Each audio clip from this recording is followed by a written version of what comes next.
You're listening to the Plain Talking UK podcast, the UK-based podcast written by a passenger for anyone.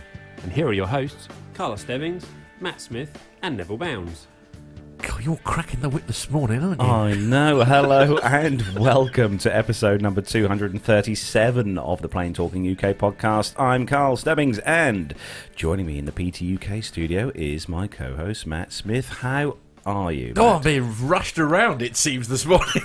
I know. He spent all day yesterday driving a coach halfway across the UK. Yeah, and, absolutely. Bit of a long day you had yesterday, wasn't it, Matt? Yeah, no, it was fine. It's all part of the fun. Very, very, very exciting. Very exciting. As my view of the horse of the wrong camera. Sorry, sorry. Yes, you're going to get a lot of that today, by the way. Yes, because I am a bit tired.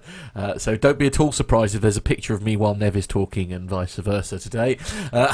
Brace yourselves. Absolutely. There we are. No, you had a busy day, but it was you went to the Birmingham NEC. Didn't Yes, you? absolutely. Was that any particular show? Was it? Yes, it was the Horse of the Year show. Horse of the Year yes, show. Absolutely. Oh, yes. nice. No. I wasn't a contender. I was just there as a driver today, but yesterday. But I managed to get my group there and back with no incidents, which is good. I almost went to the wrong park and ride for one of my pickups, but other than that, and I'll tell you what, guys, the coach, Matt sent me a picture of the coach that he was driving. It was a very posh coach. Hey, it had leather seats and everything. Excuse me. To be fair, the one that I normally drive, that is posh. A12 is very posh. Okay. Thank you. I'll have you know. How very dare you? But this one had a twin rear axle and everything. Yeah. Actually, right. This has got nothing to do with aviation. I'm already apologising for the fact that we're off topic. So Nev has already got his head in his hands. Look, this is outrageous. I tell you what, though, the triaxle thing, it literally turns on a sixpence.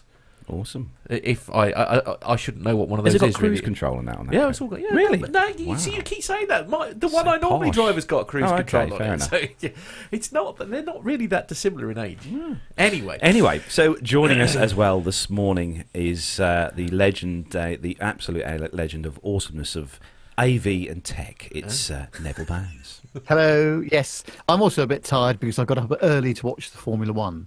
But it was quite boring, so I was sort of nodding on the sofa as well. So. Yes. Myself and, as I say, one of our other listeners, I was chatting to Owen this morning. He was actually watching the Grand Prix as well. I think we had a very similar conversation about Ferrari being, giving up. And, yes, it's a bit under par, I think. Yeah, absolutely. Meanwhile, in the chat room, Liz has come up with an excellent suggestion for a new podcast, Coach Talking UK. No, she has not. Yes, absolutely.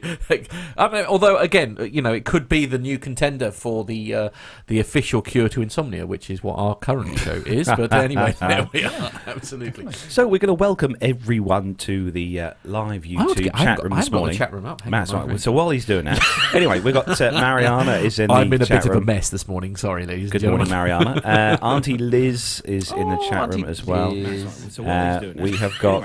Matt's got his sound on. I'm in a bit of a mess this morning. Oh, okay. Have you left your sound on, Matt? Yeah, and it's going into the broadcast tower. Excellent. Isn't that nice? And we've also got Ray Davis. Ray Davis says good day from down under. Good day, Ray. Nice Nothing to but professionalism here. Hey, Nev. Chris Griggs is also in the chat room. Hello, Chris. Welcome to you as well. I'm impressed Carlos is just keeping going, I have to say. Richard King. Hello, Richard. Welcome to you as well. And just scrolling down. Yeah. And Neville Bounds is in there. Good. That's always good to have Neville. There's a new name here, Chris fan. Griggs. Yeah, Chris. Yeah. Hello, Chris. Morning, Chris. Whereabouts are you, Chris? Tell us where you are. Yeah, we like to know where they're listening. The world. Yeah. Where are you, Coach Chris? Talking UK. Honestly, Auntie Liz, what are you like? Don't encourage me, please.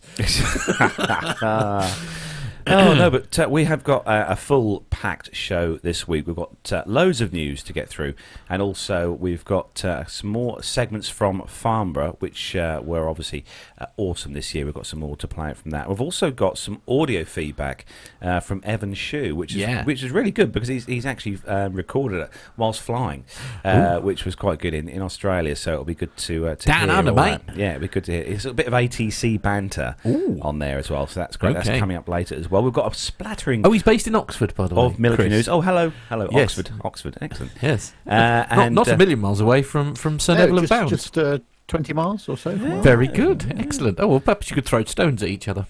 So quick, how things are you, Nev? Anyway, how's your the world been with Nev. Oh, hectic week. Yes, very good. Lots of stuff going on at work. Another busy week coming up, actually. Lots of things to prepare for quite a big event we're doing the week after next at work. All good, I'm pleased to say. Apparently, I've got to do a podcast about, it should be called On the Buses. That was a TV programme. That was an awesome TV programme. That was awesome. Yeah. I love that show. I hate you, Butler. Oh dear, we're showing our age now. Aviation. Anyway, Sorry, aviation. Yep. So we are going to start the show. Quick time check. Actually, it is the 7th of October, and it's just gone past 6:05 on a Sunday morning. So a big welcome, and as I said, to 6 minutes past 10. Oh, God, blimey. You can tell it's been a long weekend. It's going really well, isn't it, Nev? 6 minutes past absolutely. 10 on a Sunday morning. I think this is going to be one of our best shows yet, Nev. I don't know. Oh dear. Anyway, so are you? Have you got everything loaded up, Matt? Oh, probably. Okay. Yeah. So we are going to start the show then, as we do each week, with our rundown of the weekly news from around the world and the UK. So if you're ready, Matt, I'll take that as a yes. And if you're ready, Nev, Barely, but we'll have a go. Let's go. Absolutely.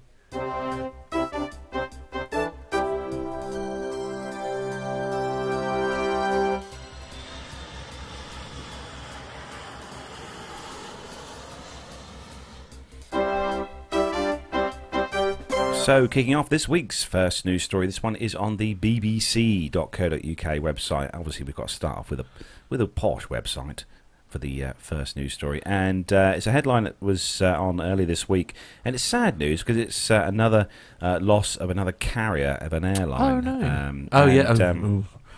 This one is, the headline is Primera Air, and their passengers stranded as the airline collapses. So, budget airline that began offering long-haul flights from the UK airports earlier this year, including Stansted to the US, has collapsed.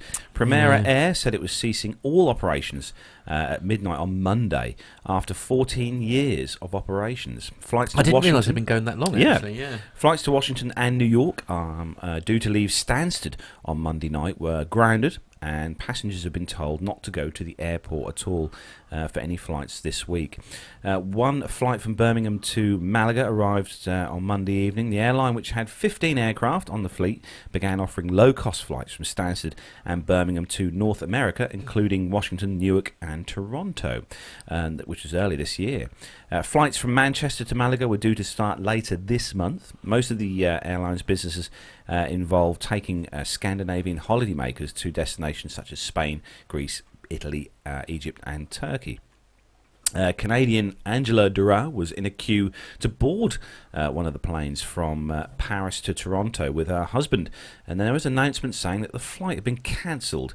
She told the BBC that everyone was stranded, and currently her husband and her were dumped in a motel, apparently, by the airport, trying to frantically scrounge together the funds to pay for another way home.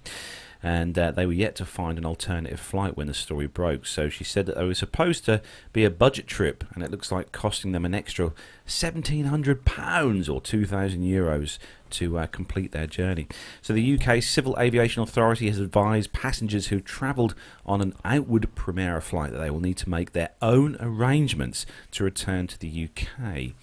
So obviously the Danish registered airline is not part of the Civil Aviation Authority's Atoll Protection Scheme, which covers only passengers booked on package holidays.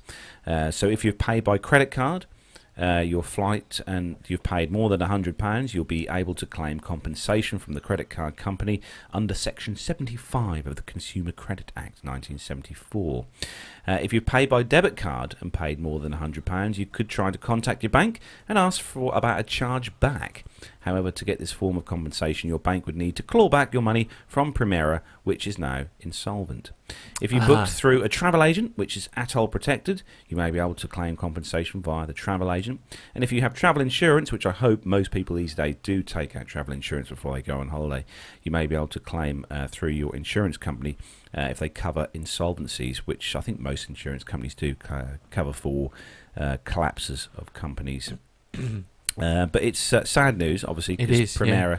Yeah. Now, I can actually say that I've had a little bit of first-hand experience of this, not actually via me directly, but a mutual friend of all of ours, myself, Carlos and Owen, Geordie, was supposed to be flying out to New York next week with them. He had it all booked. Now, he'd already had one flight cancelled, which perhaps should have been the warning, and he nearly changed to a different airline then, and I think, bless him, I think he probably wished he had now, to try and get out there.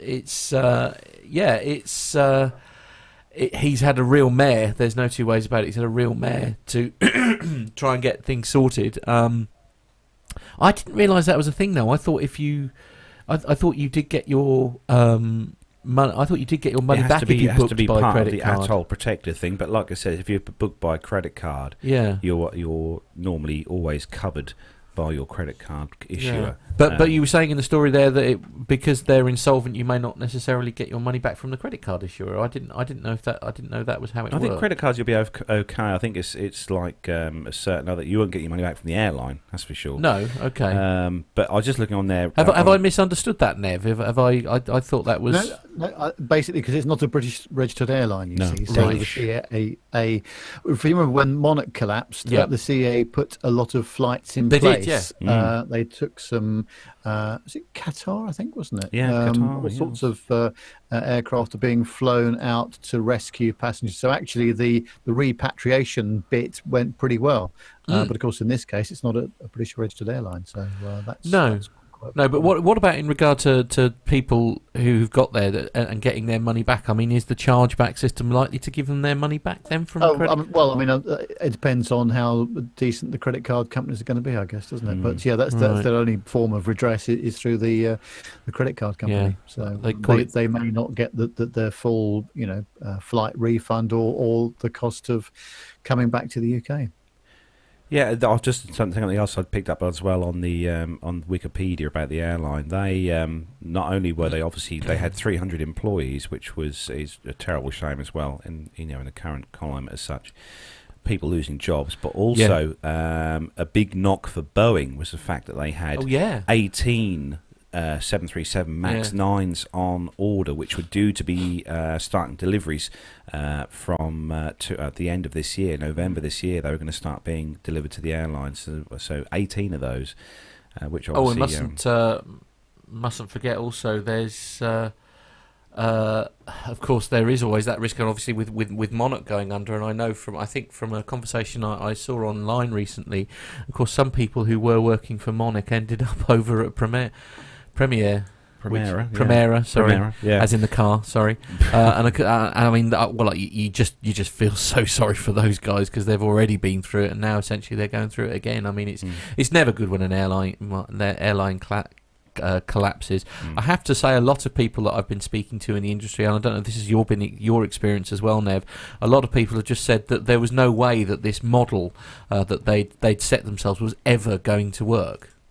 I think also trying to compete with people like Norwegian as well on similar routes, it's very, very difficult. And people, let's be honest, low-cost transatlantic fares, and I mean really low-cost transatlantic fares, are pretty difficult to come by. Norwegian seem to be making it work for the most part, for the moment. But I think new players into the market are finding it a real problem, I must say. But is it because, as I say, so we use Norwegian as the example then, is it because perhaps they've got more, basically more money behind them, and their model is relatively different, isn't it? Because I think they've got quite a big short haul route network as well, Norwegian. So I think they. Yeah, but presumably Primera did as well. Not quite there, not as big as Norwegian. Okay. No.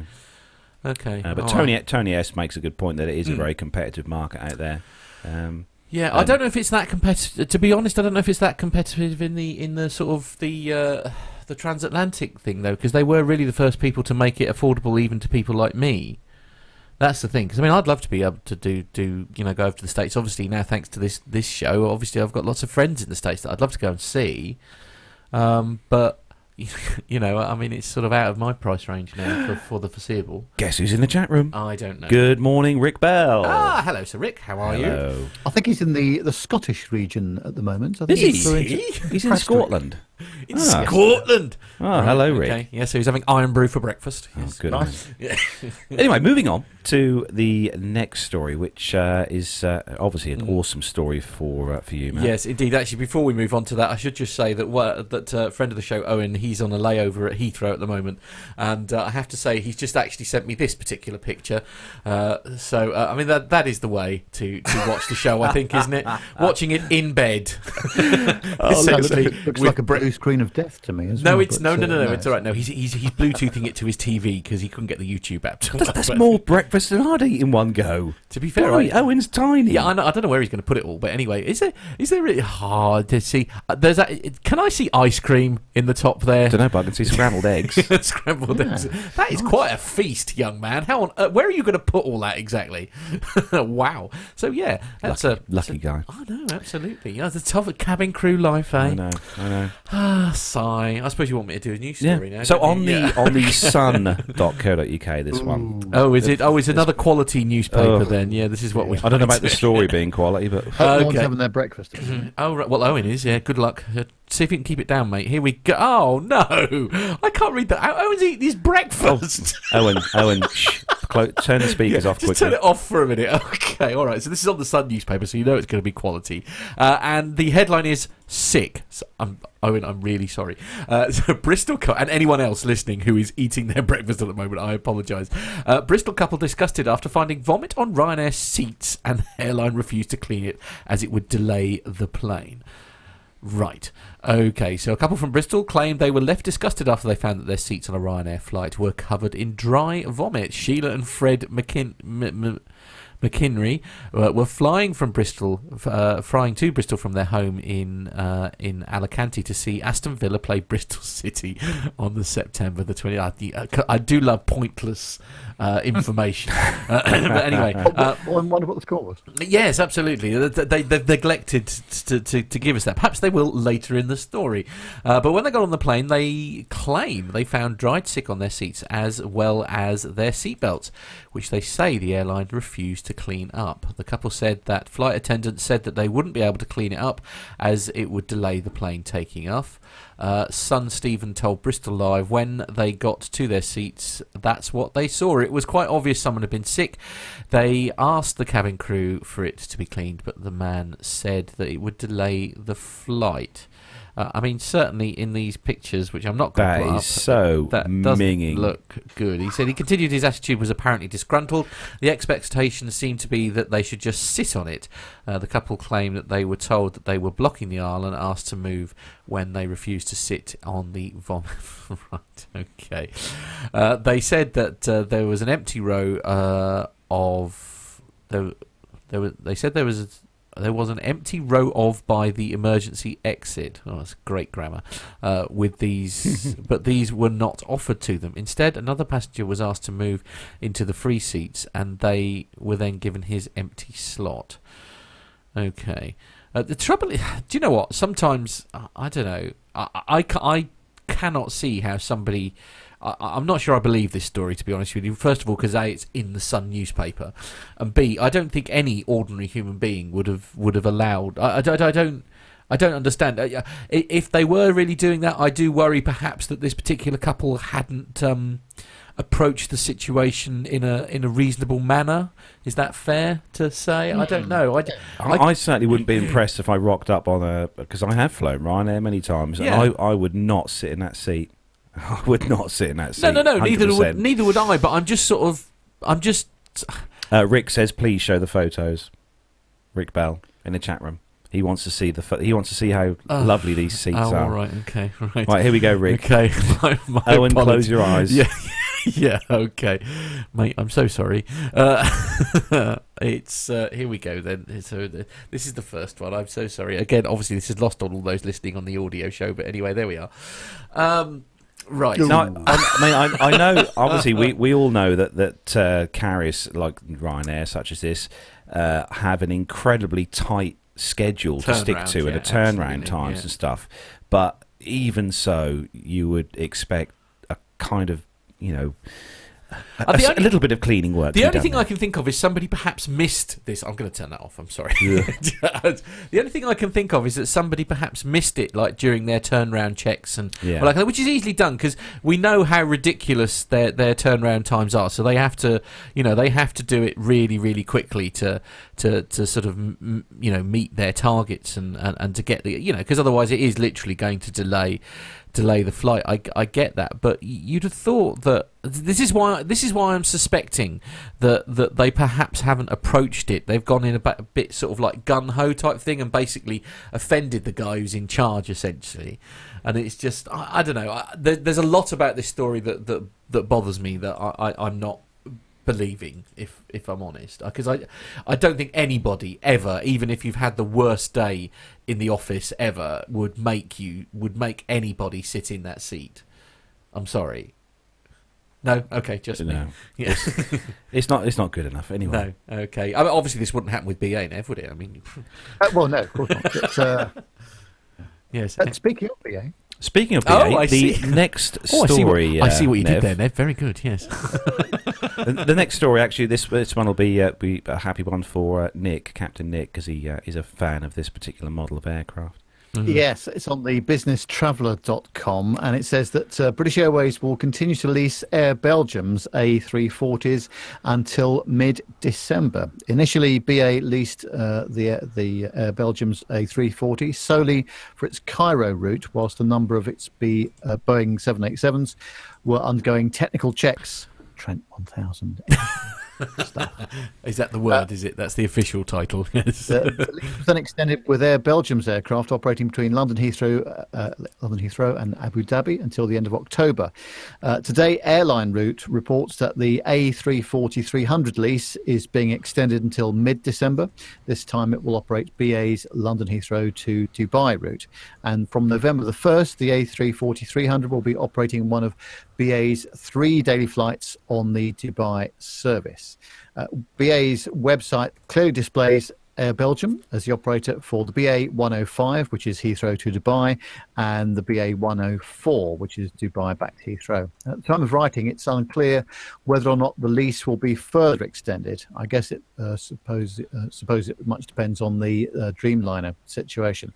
One point to note, though, is that the Air Belgium's A340-300 is configured for business and economy only, so no first class there. And there's no premium economy either. Obviously, BA will be refunding the difference in fares, but some lucky travellers who have booked premium economy may find themselves upgraded to business class. One supposes much will depend on loads in the business cabin and the traveller's status with BA. Air Belgium had ambitious plans to operate a number of services between Brussels, Hong Kong and mainland China.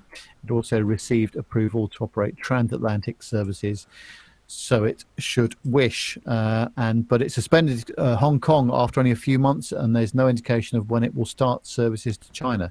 Belgian cynics say that the carrier finds it more lucrative to operate for other carriers. Air France and Suriname Airways were previous customers, rather from itself. And that may be possible as well, because you imagine how much it would cost to wet lease an A340 full of crew. It's seriously expensive, isn't it? Yeah, definitely. But BA have no choice in the matter at the moment, because their many of their 787s are still out of commission. Yes, they've gone tech.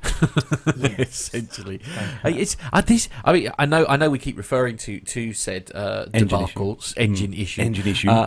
But I mean, it does seem to be taking a really long time to get it all sorted. I know there are a lot of engines affected, which I presume is what's behind it, but you'd think that it would be sort of all guns blazing, because this must be costing Rolls-Royce. And I mean, how are they not bankrupt? Well, I'm sure that they are working lots of night shifts to deal with this problem. And of course, the problem is that the backlog that they've got, and because it was such a popular engine, it's been used on so many aircraft, mainly the Dreamliners. But so it's a big problem for them. I mean, I'm sure they'll get to the bottom of it and they'll catch up eventually. But of course, in the meantime, they're probably having to pay a lot of compensation to the airlines for it. Yeah, and it's quite interesting, actually, the fact that BA, they're obviously using the 340 because it has a good capacity. But you said on the story, Nev, it's a 300, a Dash 300, so it's a slightly smaller one. Yes, than the 600. Not as powerful either, according to Captain Nick, as the Dash 600 series. So might have some temperature or load related restrictions on takeoff, for example. Yeah.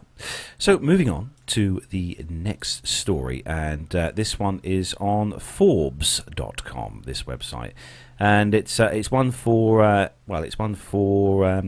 Brian Coleman, actually, because it's a United story. And the headline is, "You can fly United's Boeing 787-10 Dreamliner starting from January." So we look forward to a report from Brian when this happens. So although Singapore Airlines was the first airline to take delivery of and begin flying the Boeing 787-10 Dreamliner, United Airlines is the first US airline to do so and has finally announced the timing and routes for its new aircraft.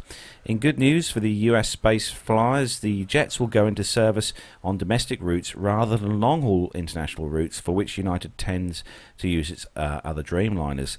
Starting on January the 7th, 2019, United will begin operating the 787-10 on certain flights from its hub at Newark to Los Angeles and San Francisco. The jet will be available for one flight daily between Newark and Los Angeles starting in January, and 2 flights daily from February the 14th, 2019.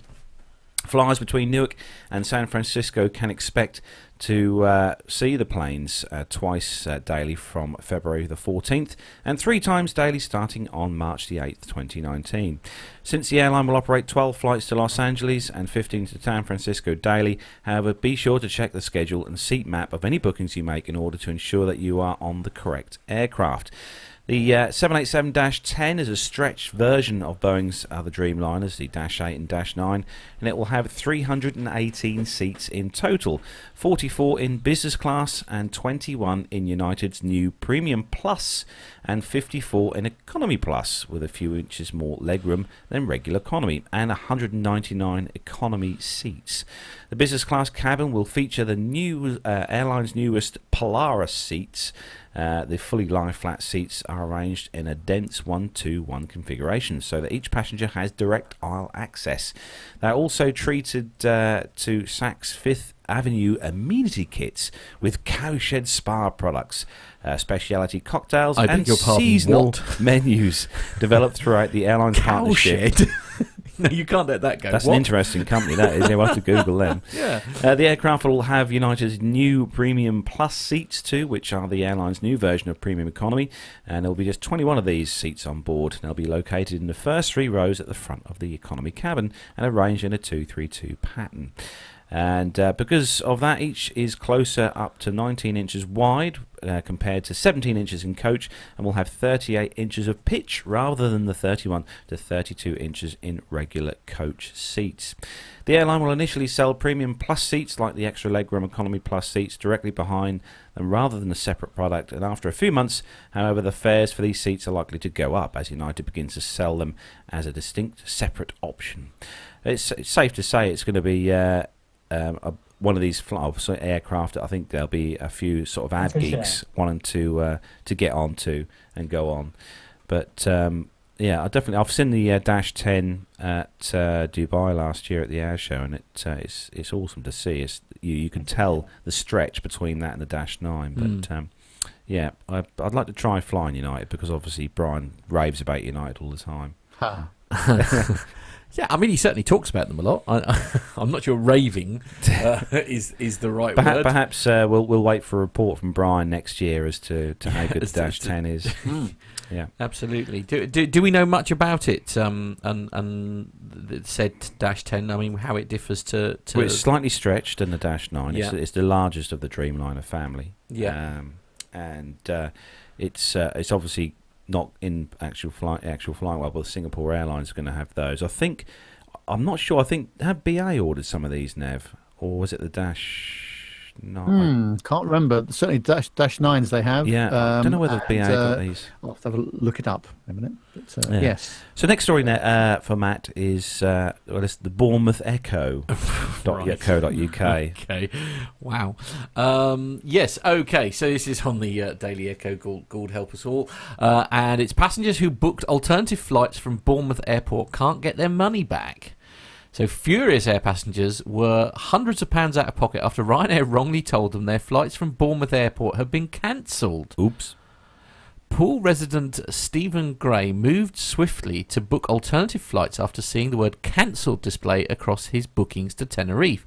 At the bottom of his confirmation, it offered the option of a refund, so Mr. Gray quickly booked flights from Bournemouth with airline TUI. Hours later, it was revealed that Ryanair had not cancelled the flight, and a web glitch had caused the confusion. Ooh. But when Mr. Gray asked for a refund, he was told he would not get one because the flight is going ahead as planned.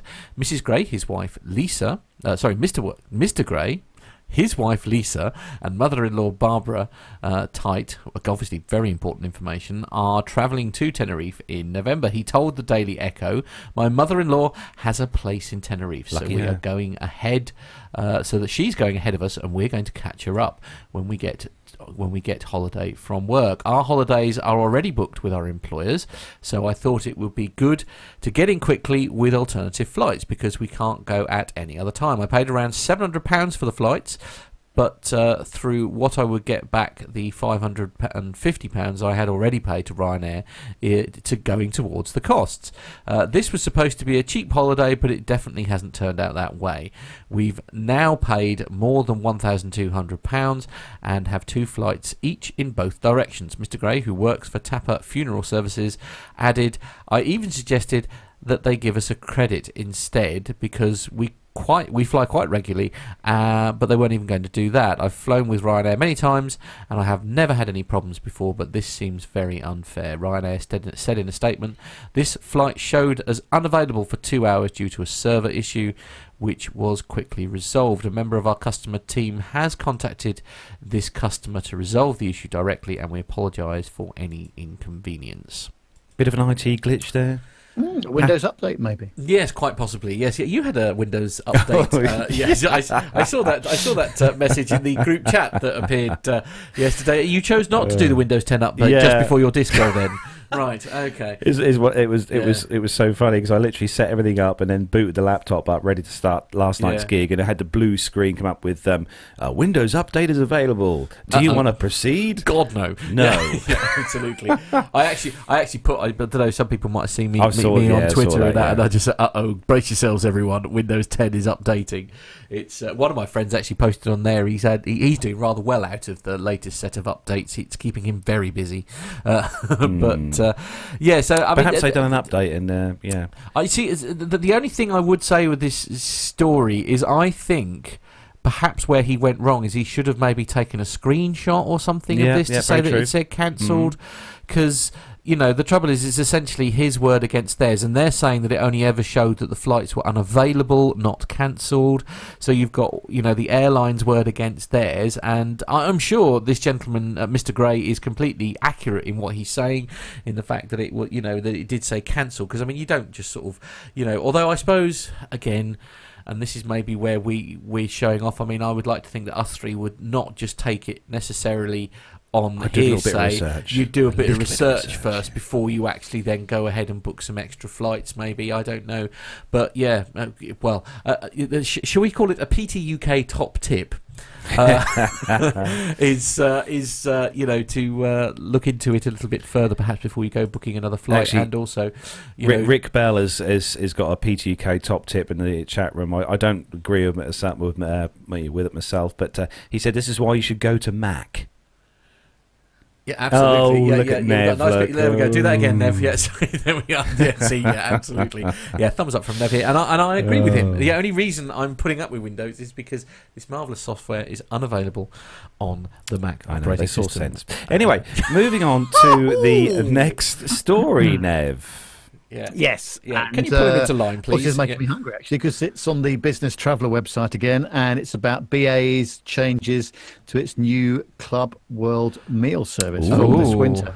The service was introduced in 2017 on the Heathrow to New York routes and has been gradually rolling out across the long-haul route network since. The service saw new caterers employed on many routes and a new method of serving the food, which included a trolley service. The quality of the food was well received, but the speed of the service was a problem. Business Traveller reviewed this back in 2017 when it first appeared and pointed out how slow it was when serving a large Club World cabin. Despite various refinements made to both the food offering and service, as well as the training involved for thousands of flight attendants, the airline has now responded to feedback both from passengers and flight attendants and will remove the trolley service. The Business Traveller understands that the changes will be as followed. From the start of the winter schedule, which is October the 28th this year, the airline is simplifying the Club World service by moving to hand-run delivery. Sounds like some pathetic event, doesn't it? And asking for further details, BA said that there would be a priority order at the beginning of service, separate meal and drink order, as per the original service routine, starter order taken with main meal order, starter and dessert delivery fully hand-run, special meals delivered at the same time as standard meals, removal of the service trolley, wine bowl and associated equipment. Our BA spokesman said, our £600 million investment in Club World, including the new catering and the white company bedding, is proving incredibly popular with customers and driving fantastic feedback around the quality and comfort of the experience. What I don't understand about this is it's not as though they've been doing it, they've only just started Club World, business class. They have been doing it for a few decades now. How difficult could it be? One might suggest that they are the world leader when it comes to that. They essentially invented the concept of what we now know as sort of business class, which I think is fair to say. Yeah, and so they've been doing it for quite a while. So I don't want to get shot down in flames by Owen, who knows far more about these things than I do. But I just think they've overcomplicated it somewhat. Are you a Club World person, Nev? Oh yes, where I'm allowed to, yes, yeah. And hopefully might be doing that later next year as well. Oh, that'd be nice. Yeah, more of which later. I must say, I do like the meal tray, the actual trolley there. That. But I'm not sure the trolley's the problem. This is what I'm kind of suspecting. It sounds an awful lot of. Well, frankly, exercise to hand. I mean, I like the idea of it being individually hand delivered. I mean, I suppose, and in Club World rather than in cattle class, it's sort of slightly. I think it's more and more like having it's a restaurant in the sky. It's like going. But I mean, at the end of the day, if the brief was to create inertia and delay, then they have ticked the box. There is that. Yes, that is a thing. Yes, absolutely. They're obviously serving Nev here in this picture. They've got his salmon and stuff ready on there, salad, yes, I popped that up earlier, champagne. Yes. Yeah, very nice. That is nice. Yeah, have two of those, please. Yeah. So the next story, and this is awesome. This came up in the news feeds this week, and we are actually covering this. Yeah, we? We are. Cast your mind back. Cast your minds back. I am so glad Captain Al is not here. So cast your minds back a few weeks back for when we ran the story about Cathay Paciic having a slight issue with their paint decals on their aircraft, and well, this time it's over this side of the pond as such. Yes. Thomas Cook paint gaff, and this is on the news.com.au website, and Thomas Cook paint gaff leaves plane displaying very rude message along its side.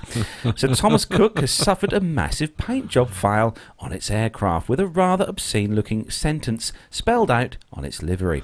The new designs on the planes read, "I love Cook's Club." Yeah. We'll just leave it there, shall we? But this looks like something very different when the aircraft's plane doors opened up. Yes, indeed. This is because the second O looks like a C once the door has changed position. Yes. Cook's Club is the British Airlines new millennial-focused hotel brand offering zen vibes and amazing cocktails according to its official webpage. If you're watching on YouTube, here we go. There you go.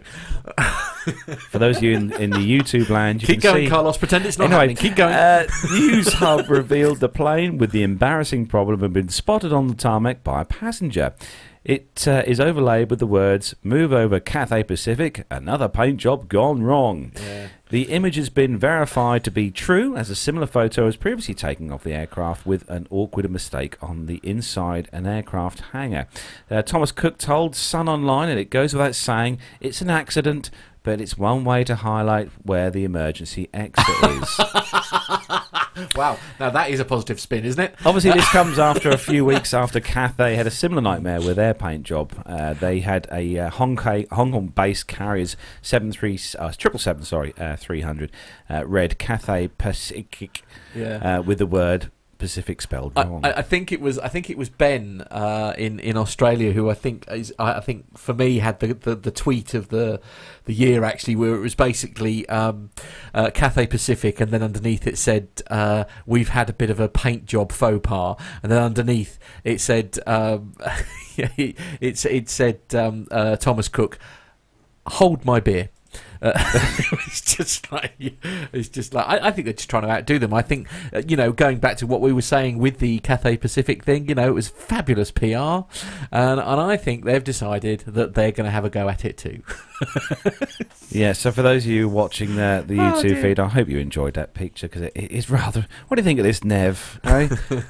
Yeah, it's inevitable, isn't it? And then I've seen one or two other... I must try and look them up, actually. And perhaps Was we'll it? feature it on another show. I'm sure there's 2 or 3 others. There was an They've Alex got Salmon one, wasn't there? Was it similar Alex? difficulties, yes. Yeah, I think it was Alex Salmon and a train door, wasn't it? Which was which did the rounds, Yeah. and yeah, absolutely. Oh, yeah, dear. we should start cataloguing these things. I think you're right. Yes.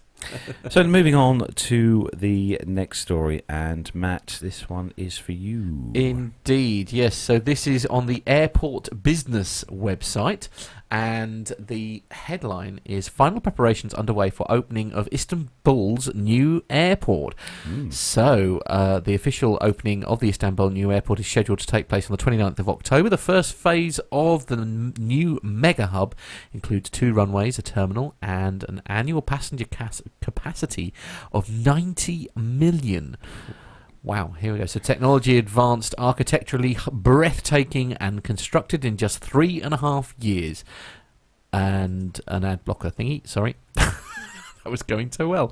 Istanbul's new airport will be the biggest air travel hub in Europe, with an ultimate annual capacity of 200 million passengers on the 29th of October, which marks the 95th anniversary of the Republic of Turkey. That will be the biggest airport in the world, built from scratch, is due to open with a spectacular ceremony. Just 2 days after, Turkey's flag carrier, Turkish Airlines, will make the first passenger flight from Istanbul new airport. The first overseas flights will be to the Turkish Republic of Northern Cyprus and Azerbaijan. Travelling as part of the ORAT, that's the Operational Readiness and Airport Transfer process, is well underway. The ORAT process at Istanbul's new airport started in 2016 in consultancy with is it Incheon International Airport Incheon International Airport Corporation and Copenhagen Airports, aiming to evaluate the general readiness of facilities, systems, procedures, equipment and trained operations personnel.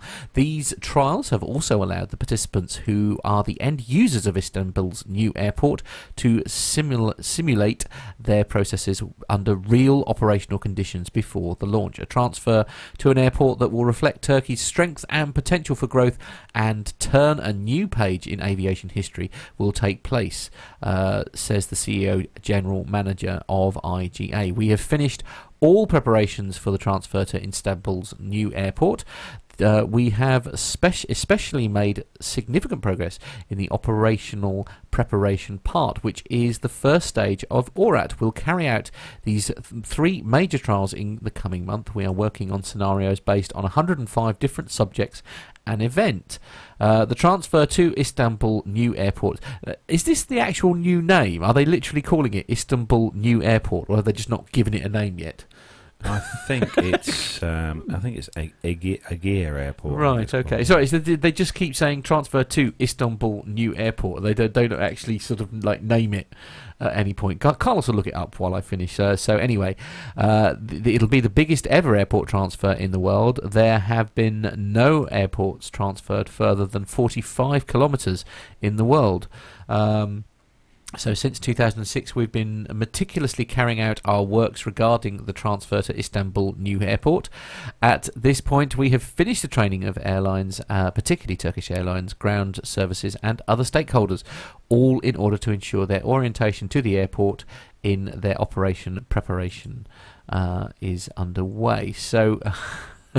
obviously it'll work absolutely beautifully in practice, and then as soon as everyone arrives there'll be some kind of IT glitch and it'll all go horribly wrong. It is actually they do actually say on the website it's Istanbul New Airport. Oh boy. Yeah.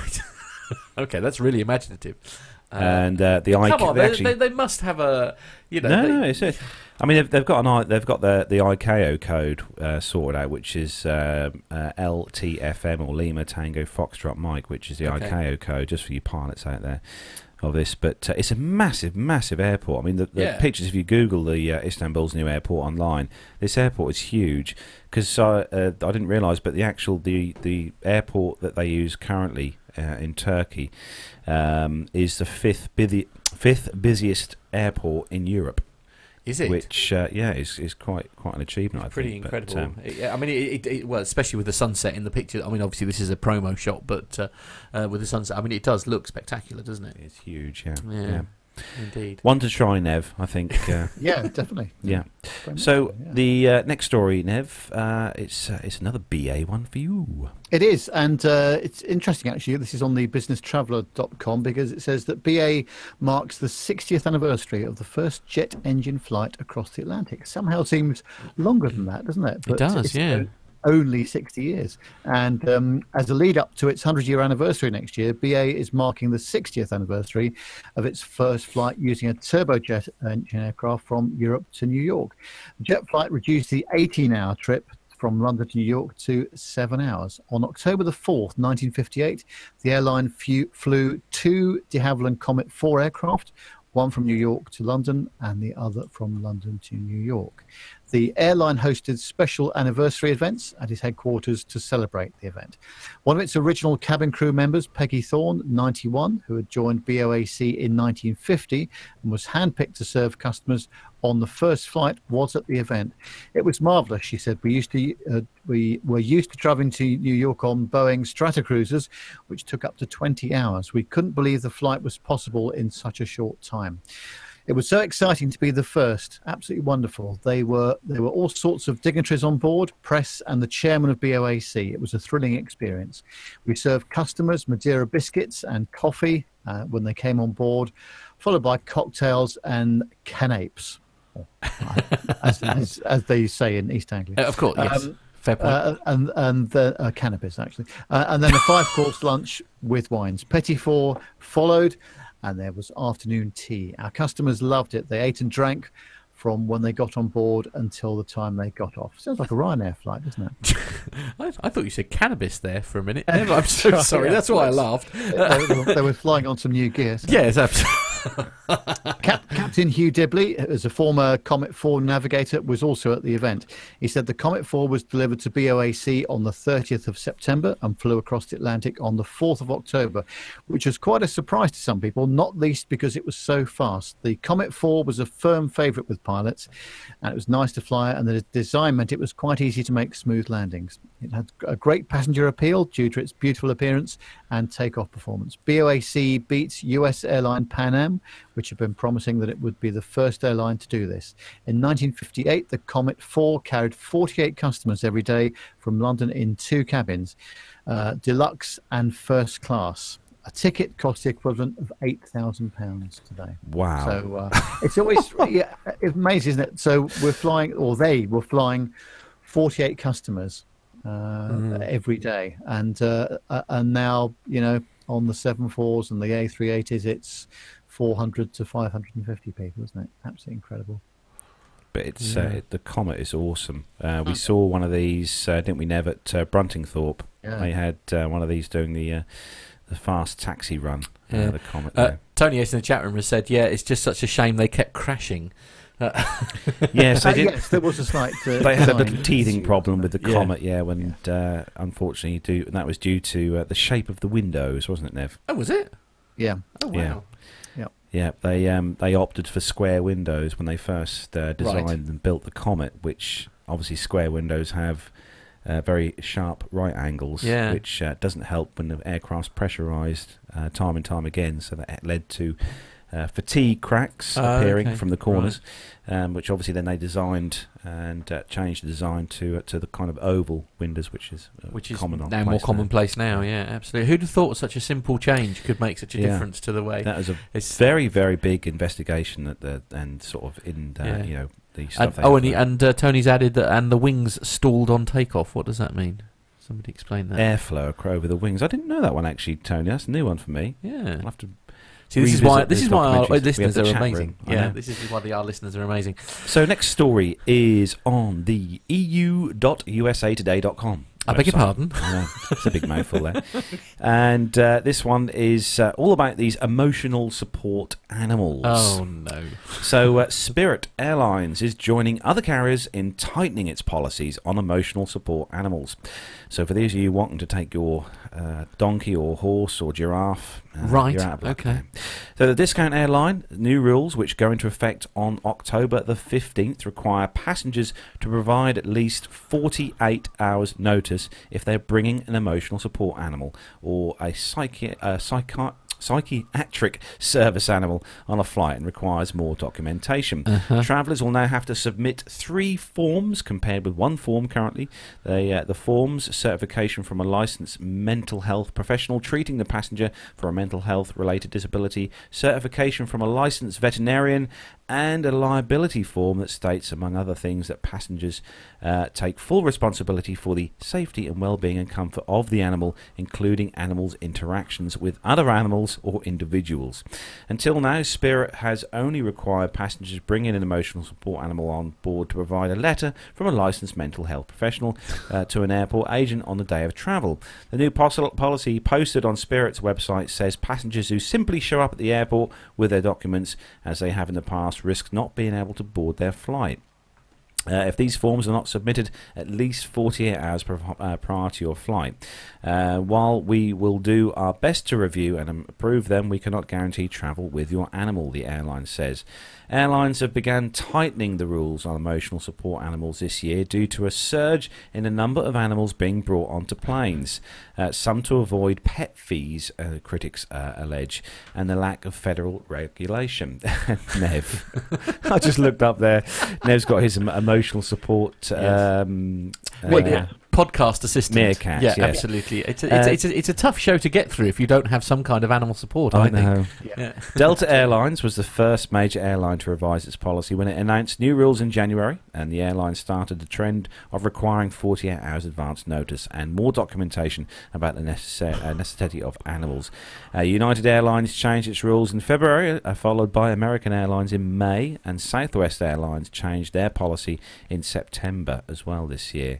And do you know? I'd love to see Alfie. I'd love to see you take Alfie on board a flight. Oh my God, he'd have a meltdown. He would be a cowering wreck. Bless him, because he wets himself when the door goes. I mean, he's going to be no good to man nor beast. Actually, I was just reading through the chat room. That's why I was like, the first thing Richard Bell went.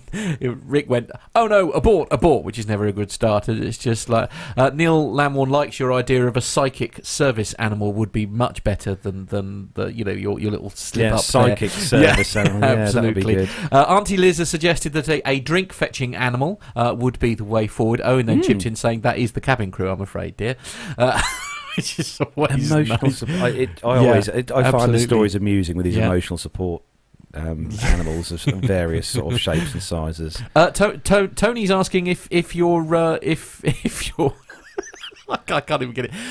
If your meerkat has been stuffed with a microphone, Nev, which would probably be more yes, yours. that's why he's got an unusual expression on his face. Absolutely, indeed. Absolutely. Oh, dear. Yes, oh dear. We're on to meerkat muffs now. I think we should move on. Anyway, Moving on to the next story, and I know the next story. Matt has been absolutely potty about reading this next story. He's been on about it all morning. Well, you're in luck because I haven't even looked at it. So here we go. Oh, we'll get a shock here. So it's Fox News, which is always a good start. This is it. Fake news. So the airline passenger allegedly allows Charles to use potty in plane's aisle. Oh my God, there's an actual video. Right, okay. Well, that's one way to avoid the line for the restroom. An airline passenger was reportedly spotted allowing her toddler to use a portable potty in the aisle of the plane and then become defiant when she was told to stop. An Instagram account called Passenger Shaming first shared the photo of the alleged incident earlier this week, along with a short recap of the odd occurrence as relayed by an anonymous traveller. Parent brings own potty seat on board, sets it in the aisle to have child use in front of everyone, the caption of the photo reads. When discovered by crew, was advised she couldn't do this and would need to utilise the unoccupied lavatory, and her reply, "I don't give a bleep bleep." The caption also noted that the picture was not meant to shame or identify the child in any way, but to let followers know this kind of literal bleep is happening out here, folks. The destination or origin of the flight, or even the airline, were not disclosed in the post. Now, come on, you lot are quite clever. You must be able to identify the airline based on that photo. Surely, I know what you lot are like. Passenger Shaming's post has since generated more than 8,000 likes and 1,100 comments, with critics calling the woman actions vile and suggesting that she needs to be banned from airline travel. Nobody else should have to smell wee or poo in a compact space like that. It's vile, a commentator wrote. Although apparently you can fly on Ryanair and enjoy sick. But anyway, there we are. It's just like I don't know. I've got. I suppose if the toilet had been occupied, I could kind of understand it, because if you have got a small child who is, essentially potty training and that kind of thing, I kind of get that. This is definitely a first for me. I've never seen a story like this before. Yeah, I mean, I certainly get that the kid will want to go, and if you are, they won't understand the concept of waiting and stuff. But it does seem very odd. If it were me, I would have perhaps taken the child and said potty, because it might be that they wouldn't understand, obviously, that they've got to go there yet. But in their defence, if they tried that, you and me both know, we all know how small bijou these aircraft toilets are. And you'd certainly struggle to get the child and you. But then, having said that, other people do it. So, if that was me, I would kind of go to the back of the aircraft, somewhere a little more discreet than in the aisle. Yeah. Maybe where they prepare the food, possibly. Yeah, that's a good idea. Right, brilliant idea, Nev. Yeah, okay. Yeah, all right, yes. I see the flaw in our argument there, Nev. Nice. Take the child onto the flight deck. That's a bit of experience for the child then. Something like that. You've got to inspire the young generation, even when they are on the potty. Whilst having a... Right, okay. That's this week's show title sorted anyway. So, moving on to the last story. And, Nev, it's a bit of a tech story for you this week. It is, and a slightly more serious story. Oh, okay, right, sorry, everyone concentrate. That's time, isn't it? It's on the CNN website. It's all about in-flight Wi-Fi, and it says that plush seats and gourmet meals are all very well, but when it comes to jetting around the world, many of us have just 3 questions. Is there Wi-Fi? Where can I plug this in? And what movies have you got? Which is probably true, actually. Yeah, I'll give you that, A new travel report by Southeast Asian technology company Traveloka on the world's most tech-friendly airlines helps find the answers. Traveloka has analysed the top 50 airlines from the Skytrax World Airline Awards 2018, the industry's creme de la creme, and compared them in terms of Wi-Fi speed and cost, power outlet availability, in-flight entertainment, and access to text messaging and phone calls. Qatar Airways, Qatar's flag carrier and the number 2 airline in the world, according to Skytrax, tops the Traveloka list. Staying connected is a key part of travelling, says Caesar Indra, Senior Vice President of Business Development at Traveloka, in a statement. For many of us, hours spent in the sky without an internet connection can feel like losing a limb. Qatar responded to customer demands by launching its super Wi-Fi service earlier this year with speeds that can top 50 megabits per second, although average speeds are still around 8, according to Traveloka's report. Passengers are offered their first hour of high-speed broadband access for free, but can purchase unlimited usage for the rest of the flight for $10. Emirates is another Middle Eastern airline, earned second place thanks to the excellent in-flight entertainment packages, which includes 3,500 channels of movies, TV shows, music and games, including live TV from CNN International, CNBC, BBC World News and Sport 24. Emirates also provides 20 megabytes of free Wi-Fi to be used within 2 hours. I'm sorry, what? 20 megabytes? Yes. So 20 megabytes. That's not going to go very far, is it? I don't think. No. Okay. All right. I mean, right. Yeah. I mean, you might be able to look at Facebook for about a minute. Yeah, so far, all the ones I've experienced, at least, which has been on BA, some of the Wi-Fi, no, it was on United, it was, yeah, that's right, it was on United. Yeah. It was all a bit slow and a bit expensive. I mean, barely usable, I would say. But, I mean, there's some interesting stats coming up here, though, isn't there? Yeah, Go on it is. there. Far away with some stats. Oh, well, where was, I did notice the BA one, actually. While it trails way down at number 37 in the world's best airline rankings, Delta Airlines shoots all the way to third place when it comes to tech-friendly ranking. The US airline scores highly in connectivity, offering the mobile messaging via WhatsApp, Facebook Messenger, and iMessage, as well as all-day Wi-Fi passes from $16. The airline recently rolled out new seat back screens as well, something many airlines are now removing. I mean, I must say, because I flew United out to Pittsburgh, didn't I? And they did have onboard Wi-Fi, and I must say it was really quite nice. You could never watch video or anything like that, but it was quite nice to just sort of sit there and sort of ping pictures. Well, I think I sent you a picture, didn't I? And I sent some pictures to friends at home and things like that. It was nice to be able to just sort of do a bit of WhatsApping while you're in there. There's something weirdly cool about doing it while you're up in the air, isn't there? But I mean, I suppose it does, ignite the debate that it's one of the few opportunities some people get to switch off, maybe. And so perhaps it should only be available to those who are in the business class, perhaps, because A, they'd get a better connection, and B, they could literally sit there and do their work while they're sort of jetting off to the next meeting or whatever. It's nice to see, actually, Nev, that BA come in fourth place with Wi-Fi speeds averaging 20 megabytes per second. Yeah, I was quite surprised at that, actually. So I'll have to give that a go. Yes, absolutely. Next year sometime, Is would that be down or up? That would be down. Well, I would down. imagine it's probably both ways, to be fair. I mean, because, I don't know. It depends on what system they're using, doesn't it? As to how it's a lot easier to receive data, isn't it? It's just sending it back. That's the challenge. Indeed. So that was the last story in the commercial news segment for this week. So what's coming up next, Nev? Yeah, remember our little trip over to Farnborough earlier in the year when it was nice and sunny and warm? Back in the day. Seems a distant memory, doesn't it? Yes. But we've still got a few more interviews to play out from there. And up next, it's the interview that Carlos did with Philip Davis, Fabian, Captain Al, and first of all, it's Graham Haley. So look who we've met up here with at Farnborough then. Welcome, how are you? I'm good, thank you. Good. Yourself? Yeah, good. So what are you looking forward to today then, Graham? Some more flying displays after Riyadh last week, and hopefully not too many photos to edit by the end of the day. Oh, okay. Was Riyadh quite a photo intense? Just a little bit. I'm about halfway through one of the days so far after a week, so we'll try. So how do you think Riyadh compares to Farnborough? Opposite ends of the spectrum somewhat in terms of military and commercial.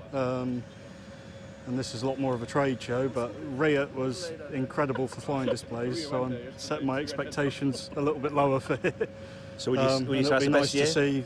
It'll be nice to see the 350 and stuff flying around here, doing something a little bit more interesting than what we see at Heathrow, because as long as things are going well, it's normally fairly serene and simple there. So what do you think of this high-fly 380 behind us then? It's a hell of a paint job, isn't it? Rivals the Canadian F-18 even of last week. Hopefully we'll get on it later and have a look around, because I haven't been in one yet, and I doubt I will be for a while. So it'd be nice to see a 380 inside. More importantly, how's the job going? It's interesting. It's good. Yeah, still waiting for a sim course in just over a month now. So looking forward to a week off before that, and just enjoying my time before things get very busy. Can I just ask an air traffic, or a comment, or a question rather, about liveries? Because obviously this aircraft is sporting a lovely livery, and I have to say it's very pretty. I'm quite enamoured by it. But what problems do specialist liveries cause you as air traffic controllers? Not because you can hardly say many. follow the high fly, can you? Because no one's going to know what it is. For this one, we'd probably say follow the bright blue 380 ahead of you. But German wings, Euro wings, we get a lot of one flying the other. We just note on the strip. GWI, if it's in German wings, Lufthansa call sign covers a multitude of aircraft operators, and of course, I know some operators put in the remarks on the flight plan operated by or in XYZ livery, but obviously you don't have the ability to read the entire flight plan on the strip. So to you, it's Lufthansa, and looking at it, it's not a Lufthansa. Yeah. So part of the job of the ground controllers is to look out the window and go, that's not the livery it should be, and note it for the air controller for when they're trying to line stuff up behind it. Some of the nicer pilots will put on ACARs when they send it through, we're in this livery, or when they initially call up at delivery, they'll say that operating in such and such colours, and we'll just note it down there, and saves the ground controller an extra step. And can you see a day when there's a Walls ice cream liveried aeroplane? I don't know, Al. How much money have you got in the bank? Not as much as Walls ice cream, You're I suspect. repainting the PA-28. Well, I'll happily put it in any livery if anybody's interested. I was going to say, the airline you fly for, that's a quite distinct livery, doesn't it, as well? Quite a bright standout.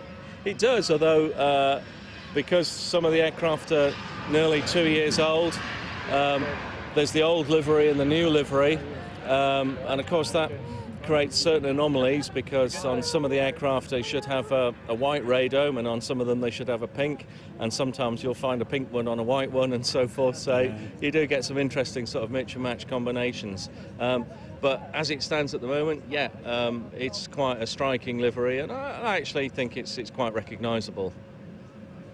So we've got quite a lot to get through today, aircraft-wise. Any particular aircraft you're looking forward to seeing in flight today? The 350, definitely.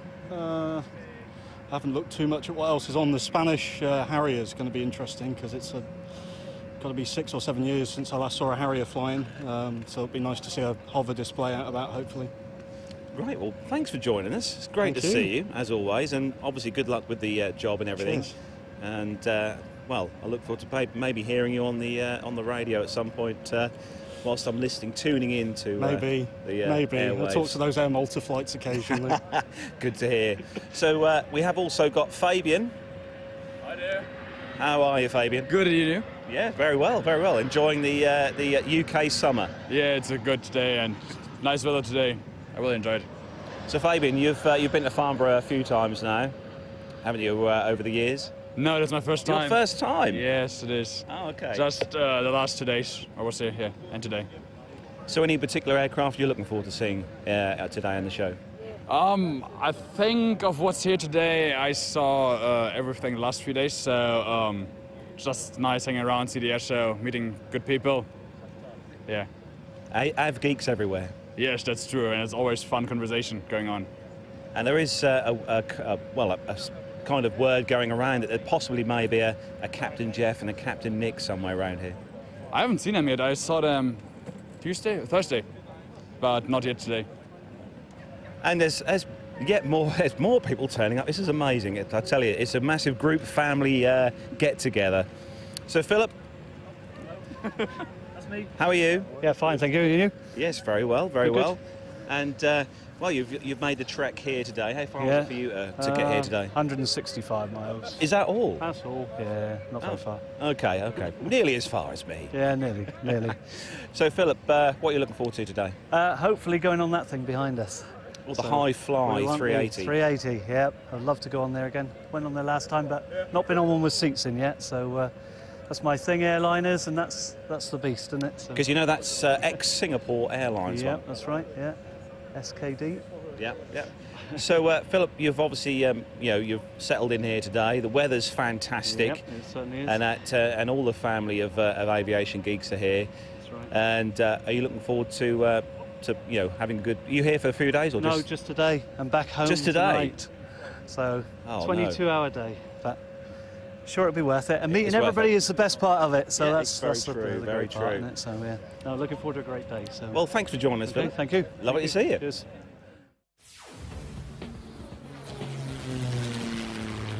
Find this and other great shows at the Aviation Media Network. thevoicesinyourhead.com.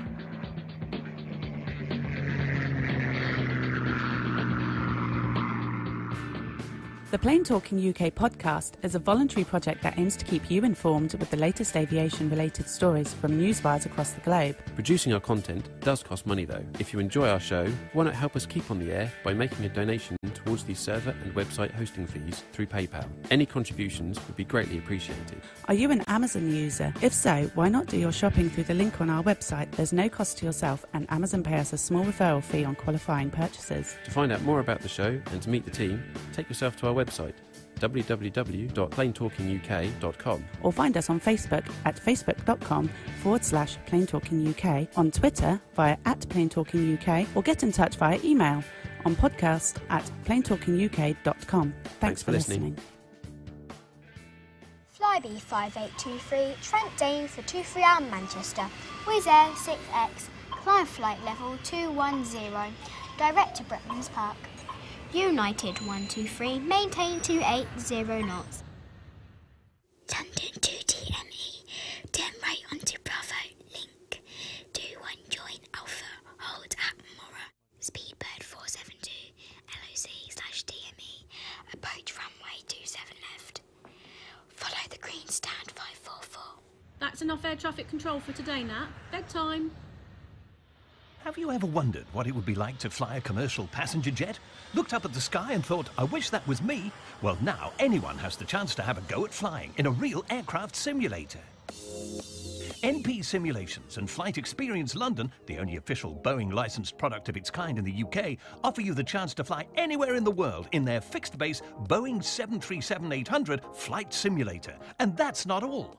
Ground School London offers many different courses for the up-and-coming pilot looking for a start in aviation. With prices starting at just £109, the sky's the limit. So for the ultimate flight simulator experience, or engaging preparatory courses, including those for schools and colleges, check out the websites at www.london.flightexperience.co.uk and www.groundsschoollondon.com, or call on 020 300 40 616. NP Simulations. Fly your dreams.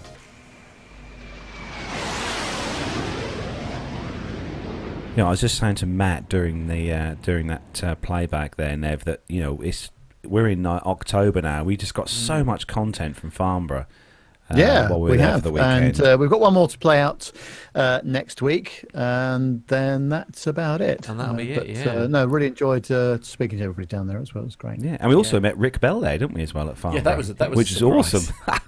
That was a good surprise. Yeah.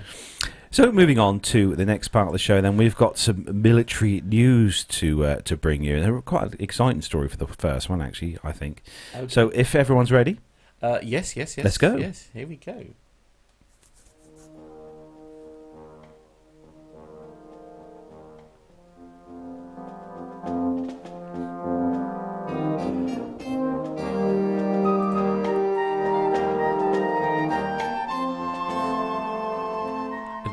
mental note to self: check audio levels I before did you tell start you every before we started the single- show. Honestly, I don't know. Never mind. Anyway, nobody will notice. It's Nobody fine. noticed in Yeah. post. Yeah, Yeah. So the first story is on the Royal Air Force's raf.mod.uk site, and it's good news for the UK because finally we've started to get our F-35s onto our latest warship, the HMS Queen Elizabeth. So the F-35 Lightning jets have conducted their first night flying trials of the UK's largest warship, HMS Queen Elizabeth.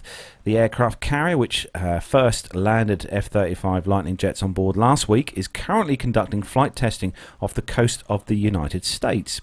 There's some pictures as well, actually, which Matt is now going to put up, which are awesome. The pictures show how the nighttime trials, which up until now have only been tested in simulators or on the ground, were carried out using state-of-the-art night vision technology, with the pilots and aircraft handlers successfully guiding the supersonic fighter jets onto the flight decks. Some trials were also carried out without night vision technology to ensure the jet's capability in any eventuality. So, it says here that Andrew Mack, the Chief Flight Test Engineer for the Integrated Test Force, the organiser responsible for analysing the flight trial, said that in daytime there are cues that tell the pilot's brain what the relative motion is between the aircraft and the ship. At night, especially when very dark, all those cues go away and you become dependent on exactly what the lights are and what the sight of those lights look like. It's something you can't translate in your mind ahead of time. You don't know until you see. So pilots initially flew in using only ambient light and those lights on the carrier's deck before later conducting landings using the night vision capabilities of their helmets. HMS Queen Elizabeth has been kitted out with specially designed LED lighting on the flight deck to aid at nighttime landings. Royal Navy Commander Nathan Gray, the Royal Air Force Squadron Leader Andy Eggle were the first pilots to make history by landing their aircraft on the flight deck of the carrier on September the 25th this year. HMS Queen Elizabeth left her home port in Portsmouth in August, crossing the Atlantic to conduct the flight trials as well as training with the US Navy. And there's some pretty awesome, I mean, them pictures are quite good. I think there's a few of the photographers who watch the show, Dan, and obviously Mr. Warner will appreciate these photos if you're watching on the YouTube stream of these. But it's good news, at least we now finally do have aircraft on our aircraft carrier. Very, very exciting. Yes, absolutely. Well, the very fact that we have an aircraft carrier, because they retired them before they were ready, is frankly great news. It's a bit like the Sea Harrier and that we retired all those years ago because we thought they were naff and that they were useless and we didn't want them anymore. And the Spanish Navy have been using them without falter for all these years. I know. What do you think of these pictures, Nev? Pretty good, awesome. aren't they? Really nice, fantastic, aren't they? Very, very nice indeed. Yeah, it's good to see they're doing well. There's something rather nice about nighttime photos that have been just lit perfectly, isn't there? I mean, really, they're very dark photographs, but they just that jet wash coming down from the thrust from the engines there on that picture is really good. Love it. Yeah. Next story, and it's a really serious story because obviously there's some quite nasty things going on in the world at the moment over in Indonesia. But indeed, yes. So this is on the Royal Air Force website. It's in the RAF news section, and it says UK aid arrives, vital relief lands in Indonesia. So an aircraft carrier has successfully delivered 17.5 tonnes of UK aid supplies for those affected by the devastating earthquake and tsunami that struck Indonesia. The A400M Atlas touched down at the International Relief Centre, which is the humanitarian operational hub for the affected region at 13:02 local time. On board were 1,280 much-needed shelter kits and 288 hygiene kits as part of the £3 million pledged by the Department for International Development, the DFID, to the relief effort. The aircraft was also carrying 3 tonnes of Indonesian supplies, in addition to the 17.5 tonnes of UK aid. A DFID aid flight also departed for the same region in Indonesia from the UK last night, carrying vital supplies to support the earthquake and tsunami efforts. The UK aid package includes much needed air cargo handling equipment. This includes a forklift truck and conveyor belt that will rapidly increase the rate that humanitarian aid can be transferred off flights and distributed to affected communities. Other equipment include transport trucks and a lighting tower generator. This will speed up the delivery of aid to those that need it most by facilitating a greater turnaround of aid carrying flights to said airport. The UK has responded to information from the Indonesian government about the needs of the residents.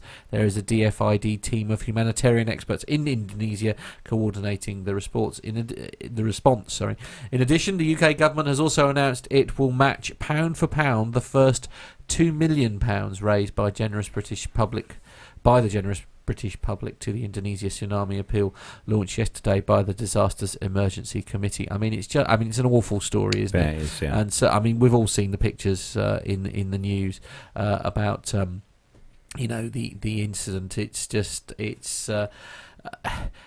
Well, I mean, tsunamis are just brutal, aren't they? There's no two ways about it. But it's put it all into perspective when you see those pictures on television, and then we're reading stories and we experience things about the caviar being a bit late on the Club BA service. It really does put everything into perspective, doesn't it? Absolutely. Poor people have been through so much, absolutely terrible. People need to chill out a bit more, I think, don't they, when you read sort of stuff like this? But it's good that we do have the ability here in the UK with the Royal Air Force. And obviously having the Airbus, the A400M Atlas, which we've all seen at the air shows, it does prove itself to be an incredibly great transport aircraft to go into areas like this and bring aid to these people who really need this aid, quick, and a lot of it. So it's good to see the aircraft being used well by the Royal Air Force, used for a good purpose. Cause. Absolutely. So Nev, next one. Yeah, it's on flightglobal.com, and it says that the British MOD is in talks with Boeing to acquire the E7 Wedgetail airborne early warning and control system. The MOD said after a market analysis and discussions with providers of other systems, it had concluded that the E7 Wedgetail was the most cost-effective aircraft available and potentially could be used in collaboration with Australia, an ally and member of the Five Eyes Intelligence Sharing Treaty. The Wedgetail is the standout performer in our pursuit of a new battle space surveillance aircraft and has already proved itself in Iraq and Syria with the Australian Air Force, said Defence Secretary Gavin Williamson. Our future with Australia will already see us operate the same maritime patrol aircraft, world-class Type 26 warships and supersonic F-35 jets. Wedgetail may join that formidable armoury and help us work together to take on the global threats that we both face. If selected, the aircraft would replace the Boeing E-3D Sentry, which entered service with the Royal Air Force in 1992. It was not disclosed how many aircraft the MOD intends on purchasing or at what price, though reportedly 4 to 6 aircraft are being considered at a total price of more than $1 billion. The MOD cautions that it has set up further discussions with Boeing and won't come to a decision after a formal approval process that would examine the RAF requirements and the aircraft's price. Purchasing the E7 Wedgetail from Boeing without open bidding might invite protests from competitors as well as from Parliament. UK's cross-party Parliamentary Defence Committee in July made public its concerns about the MOD's rumoured intent on offering a contract for the E7 Wedgetail without an open competition, noting that alternative aircraft platforms exist and should be considered. A likely alternative candidate could be Saab's GlobalEye, which is based on the Bombardier Global 6000 business jet and is being developed for launch customer, the United Arab Emirates. The MOD says that it favours the E7 Wedgetail because it is a proven and reliable aircraft. The ministry point out that it's been in service with the RAAF for some time, which could reduce the risk normally associated with acquiring a complex new aircraft. The MOD says it's also negotiating with Boeing to sweeten the deal by possibly carving out modifications and life support work for UK companies. The E7 Wedgetail is based on the Boeing 737 commercial airliner family and is modified to carry on its back a tail-like active electronically scanned radar made by Northrop Grumman that can surveil aircraft and ships across 4 million square kilometres over a 10-hour period. Boeing has delivered 6 of these aircraft to Australia, 4 to South Korea and 4 to Turkey. No branch of the US military operates these aircraft, and there are not outstanding orders for the platform from any country. So it looks a very unusual aircraft, doesn't it? Yeah, I was just going to say, Nev, actually, it is a funny-looking aircraft, isn't it? I mean, it looks absolutely fine until they put that weird thing on the top.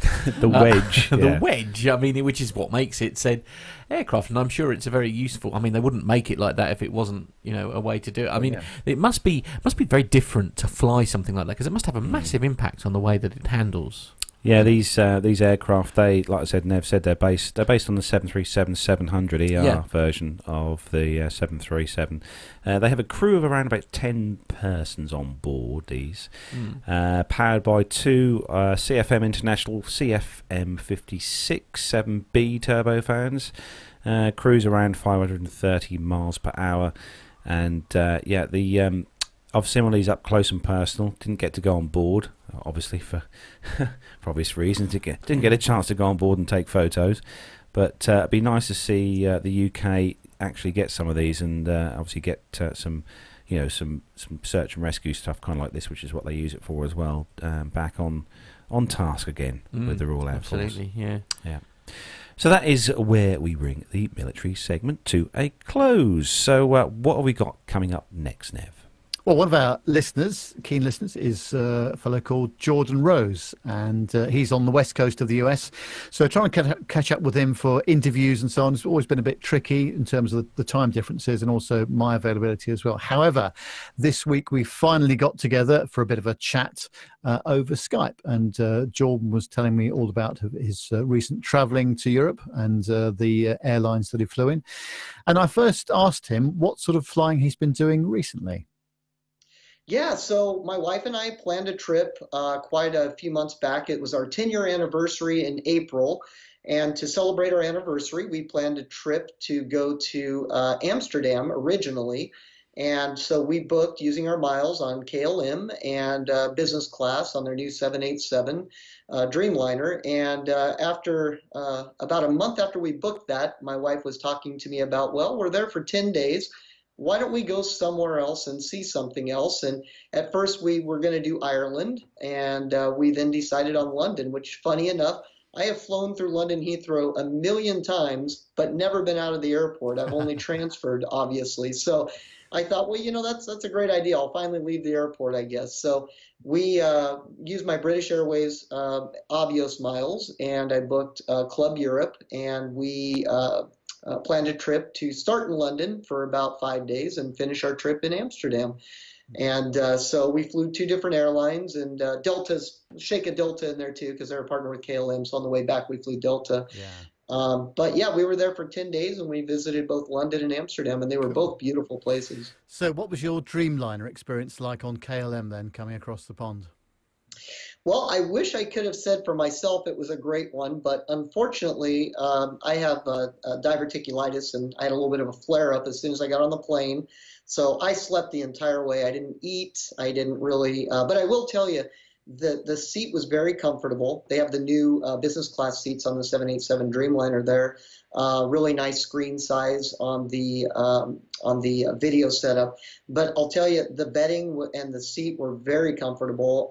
Rarely do I sleep through a whole flight, especially when I'm not feeling well. But on this particular flight, I pretty much slept the entire time, which was nice. So I will say the seat was nice. The service in the beginning, what I did experience of it, was very friendly. And it's funny because I had read reviews on KLM, and they said that usually the staff on KLM is, they don't treat business class as different as they do economy. They treat everybody the same, which in a way I kind of applaud that, actually. And I didn't really experience that. I didn't really, maybe I didn't notice, but they went out of their way to take care of us, and we're always asking if we needed anything. So all in all, it was a great experience. Yeah, that's good. Now, this is the question I always ask everybody that goes on the Dreamliner on a long-haul sector like that. Did you find that when you arrived in London that you were slightly less fatigued because of the reduced cabin altitude? Well, yeah, I think maybe my opinion might be scratched on that one because I slept the entire way. But I did ask my wife about that because we talked about this the last time when I took the British Airways 787.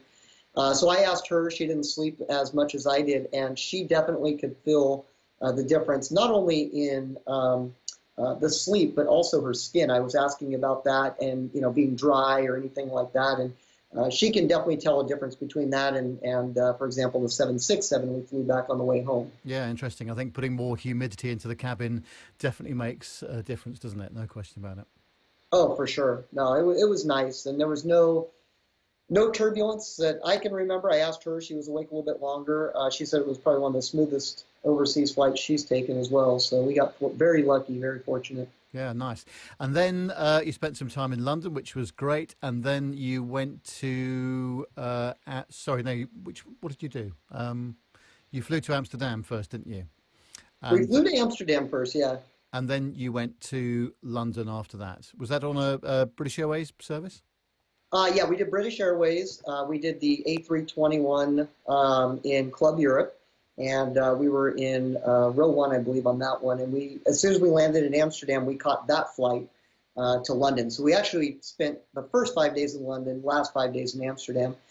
So yeah, we got on the plane, and about from the gate, once they closed it, and we were rolled back. It was about a 45-minute wait to take off because we went to, as you mentioned, I think in 2 podcasts ago, oh my goodness, the experience of going to that runway is, and we were going a pretty good click too. It took about 45 minutes. It was insane. Yeah, the Polderbaan runway, which is a long way off, does take a long time to get to. But quite often, it depends when you're flying. But if you're flying in late in the evening, they take you off of 24, which is quite close to the main gates and terminals. But yeah, if you're on the remote runway, as I call it, it's a heck of a trip, isn't it? Oh, it was. It was insane. I thought maybe we'd have to refuel the plane before we took off. Well, it's quite a short flight anyway. Did you any holding coming into Heathrow, or did you just come straight in? Not on that flight. We went straight in. We got lucky. But on the return flight to when we were done with Amsterdam, we had to go through London again. We had a little bit of a wait. Yeah. That does happen from time to time, doesn't it? So, all good with British Airways. I was hoping you might go on with one of their older 767s before they retire them at the end of this year. But sounds. I did. You did. Oh, on the way back. Excellent. Yeah, when we were done with London, we took the early morning flight, and I chose that on purpose because it was on their 767. So we did take the 767 back to Amsterdam to enjoy our last 5 days in Amsterdam. So I did get to fly on that one. Yeah, they're looking a bit tired, aren't they? The interiors of those. Yeah, it was a bit sad. I will say it was the seat was torn, scratch. I mean, it was pretty nasty looking. So I even used the hot towel they gave me to clean my seat versus my face. So great. And then it was a 767-400 back home, I guess. It was on Delta. Yeah, we took the 767 from London Heathrow to Salt Lake City. And then Salt Lake City back to Fresno, where we live. So, but it was that flight was actually, I was kind of worried because I've never flown on the Delta business class on the 767, and it looked from pictures pretty tired, a lot older, and I thought, oh boy, this might be really uncomfortable. Surprisingly enough, it was actually a very pleasant flight, and the bed was extremely comfortable. I was able to sleep with no issues, and I have a bad back. I didn't wake up with any back pains. So surprisingly, I was expecting the worst, and I received the best, really. So no real complaints. The only, I guess the only hiccup we had in the flight was when we first took off out of London Heathrow. Within the first 15 minutes, we had some pretty major turbulence. Matter of fact, the pilot had to call the stewardess or flight attendants over the intercom and tell them to park everything and get buckled up. It was pretty bad. Yeah, it's quite unusual, actually. That does happen occasionally, but not very often, I must say. So that was good. And actually, a few people have said to me that the Delta 76 service, especially in business class, is a pretty reasonable product. It sounds like you found the same thing.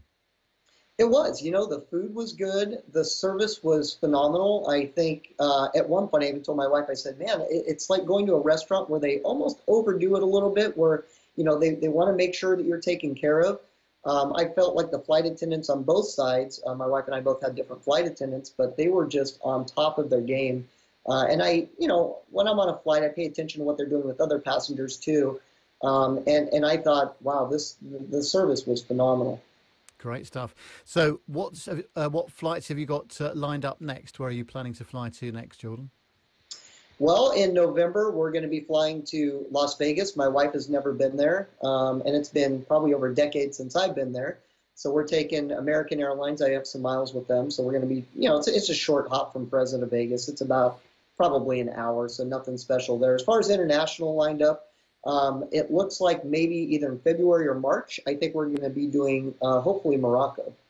Nice. Yeah, that's very good. And as far as Vegas is concerned, you've got to go there at least once in your life, haven't you, just to experience it? Oh, yeah.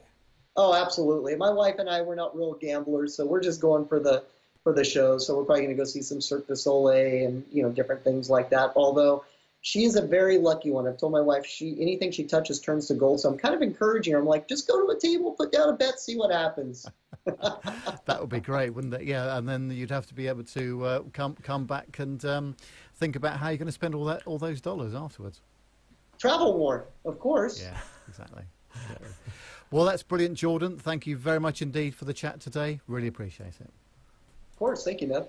Of course, travel more, Nev. Seriously, what was Vegas? Oh yeah, definitely What Vegas. else would you spend your money on? Yeah. Yeah, absolutely. Yeah, come on. Oh no, good luck with that trip. Yeah, absolutely. Yeah. I'm a bit jealous. He's got a wife that can literally, basically, touches everything she touches turns to gold. Yeah, she needs to go and play. We need an update, Jordan. I'm sorry, we need an update on how that trip to Vegas goes. Absolutely. Oh, indeed. Excellent. Well done, What a Nev. lovely man. What a lovely man he is. Yes, very nice. And Thank you, he's Jordan. done some great trips, and he's got some more coming up as well. So we'll have a chat Fantastic. with him. We'll check in with him hopefully in a few weeks' time. Then maybe. Yeah, months. brilliant. Yeah, brilliant. Yeah. I want to go back to Vegas again. Yeah, but your wife won't let you. I know. everything she touches turns to plants. Plants? Okay. I know. The first thing I'm going to get when I get home this morning is, can we go to the garden centre? Right. Get some plants. There's nothing wrong with that. No, there's nothing wrong with a bit of a garden. No, I make the money and she spends it. You're in very dangerous water. I know. There. She's not listening. She makes the money She's not too, listening. Carlos. I know. Danger. She makes more than me. She does, exactly. So I didn't want to say that. But no, sort thanks. Out, Nev, will you? I know. Yes. No, well done, Nev. As always, sterling work. Thank you. So coming up next on the show, then we have had some audio feedback. I know, very exciting. Yoo-hoo. Yeah. So we have had some audio feedback, and this is from Evan Shue, and he has done a tiny little piece of audio feedback, but he done it whilst he was flying with a friend of his, and it's great because we've got a bit of a band mixture of ATC chat and Evan. Well, I'll tell you what. Shall we play it and then we'll have a chat about it after? Yeah, carry on. Yeah, here we go. Rocket traffic, Foxtrot Sierra, Foxtrot is overhead. 4,900 tracking 034 for Bathurst. Bogger. And Bogger traffic, Sling 8746 is 5 miles to the southwest on descent through 3,600, and we'll be joining downwind for runway 23. IFR traffic in the area, let us know when you're on final approach. This is Delta Hotel Charlie, we're currently 8 miles straight in approach. Another one. Delta Hotel Charlie, roger. Oh, here we are, 5,000 feet, trucking along in a SR-22 that we just got checked out in. G'day, Ben from Australia. My buddy Edgar. Good day everyone, we're doing 190 knots almost, so it's going along really well. Yeah, the engine is fairly new, so we need to run it hard to run it in, so we're moving over the ground. Anyway, just thought I'd say good day, and the cloud is broken and it's a bit bumpy underneath it, so hopefully it'll thin a bit and we'll be able to get above it. So anyway, talk to you soon. Bird 4, sorry, just say again what? And 195, contact Canberra approach 125.988. Oh, how cool is that? Just to sort of have that. I love It's having nice to that hear the chat. ATC. I at the know, top it's there, awesome, actually, isn't it? Isn't that Cirrus a very nice looking aircraft? It is a beautiful looking aircraft, absolutely. Yeah. Go to the YouTube feed and if you want to have a look at that. It is. It's one of those aircraft, one of those light aircraft that I would love to have a go in, the Cirrus SR-22. Because it looks awesome and it's just like a sports car in the sky. Am I the only one very excited about the fact essentially that he sent us a recording whilst he was in the air? That's so good. That's so good. Yeah. Well, that was his flight from Moorabbin to Cessnock when he was attending the AirVenture Australia flying weekend. Yeah. So that was with his friend Edgar as well. And Edgar, that beard is a proper beard. That is, it's a proper man beard. This is it's award winning. That's what it is. Oh, so cool. It deserves its own zip code. It's really quite awesome. But thanks for that. Thanks for that, Evan. That was very, very good of you indeed. And don't forget, we really do love to hear your feedback. So if you want to send us some voice feedback, send it in any format you like. We don't really care here. Yeah. Me and Nev will work it out somehow between us. Yeah. But send your voice feedback, and you can send it. Where can they send the voice feedback? So it is, yes, absolutely. Several ways of doing it. You can send it via Facebook Messenger if that's how you like to do it. You can record it straight into there, ping it straight across to us. You can have 3 or 4 goes as long as you tell me which one's the okay one and I'll use it. Or podcast at planetalkinguk.com. That's podcast at planetalkinguk.com. That's pretty much it, really. I'll do the social media links while I'm there, shall I? Yeah, so if you want to go to the website, he's busy flashing the t-shirt he's not wearing. Absolutely. But so you can buy... stand up here. Here we go. What's this say? Keep calm and what? Oh, keep calm, I'm a pilot. Oh, here we go. Righty-ho. www.planetalkinguk.com. On there you can buy a t-shirt. It's www.planetalkinguk.com. There's also a form in there if you want to contact the show directly, and somebody, usually Nev, because he's very organised like that, will write back and say hi. It's facebook.com/planetalkinguk. Our Twitter handle is @planetalkinguk. Carlos has got an Instagram account as well, which is also Plane Talking UK. So basically search social media for Plane Talking UK and you'll pretty much find us. I think Dr. Steph is in the chat room. She's must be early there. She's doing some run somewhere. I think she's running. She's doing the Chicago Marathon. Oh, Chicago Marathon. Yeah. Oh well. Good luck, Dr. Steph. You don't need it because you'll just do it in about 3 seconds. Yeah. So just over 2 hours before she starts. She's saying in the chat room. So good luck, Steph. Good luck, Steph. I'm sure the whole community is cheering you on. Woohoo! Go, Steph. Good temperature apparently as well. Oh, that's raining, good. But not terrible. That's good. She's had some oatmeal, so she's fully fueled. Well, everybody is now complete with the information they need in their day. They know exactly what Dr. Steph is doing and what she's had for breakfast. Winning. So that is where we are going to Really? We're going to end it on that note, are we? I know, okay. On that bombshell. Well, it's better than ending the show on a potty, really. Well, there is that, absolutely. Yes, brace yourselves for an inappropriate show title coming up later. Actually, before we finish, Matt's got here we go, behind us here. So we've got some new photos here on the wall. Yeah, obviously, you can probably see if you're watching the live YouTube feed. But don't forget, we do need some more photos to go on the wall behind me here. And there's some amazing photographers out there. So if you want to send us some pictures, we'll put them up on the wall. Who knows? You might even be able to persuade Nev to put one up behind him. Who knows? You never know. Yeah, I could do that to accompany the A380 that I've got behind me. Okay. Yeah, so. But if you just drop instead of the BA thing, maybe. No. Just drop the show an email with go via the website or podcast at planetalkinguk.com. Just send us an email and we'll link you the address to send us the pictures to, and we can stick your pictures on the wall behind us, and you'll get a little name check on the show. Indeed, Carlos is going to get some Velcro strips so that I can have, because the ones that came in the tube, I think from Neil, weren't they? And they keep rolling up off the wall, which is every time I come in here and they've rolled up and they're on the floor again. So we're going to try and find a better way of sticking them to the wall. Just before we go, though, we've got a bit of a technical upgrade coming on. Oh, we have. Yes, it's a good point. I can't believe having been working on it. Yes, so next week, hopefully, all being well. I know we were having problems with the show last week. It's basically because the broadcast tower is reaching the end of its serviceable life, I think is the correct way to say it. And we have a rather fantastic broadcast tower that I'll just see if I can find the pictures for it. But my friend Rob is in the process of basically constructing it. Building is almost complete. Well, it is complete, but I didn't want to risk trying to do it because I was working yesterday. I didn't want to risk not being able to put a show out because I didn't have enough time to put all the software on. So while you're doing that, Matt, I shall quickly just grab the picture here. On my phone for those of you watching in the world of YouTube. This is here we go. For those of you, this is what Matt was driving yesterday. Look at that! Look at that! Hey? You need to get helpful. That's a coach and a half, isn't it? I love the colour, Matt. Excuse me, young man. As I say, my very nice little van tool coach. Nev smiling at me now. And my lovely little Van Hool coach, I'll have you know, was very beautiful. Thank you. It didn't need. Oh, I can't. It's in the thing. Isn't that coach in the colour of Wizz Air?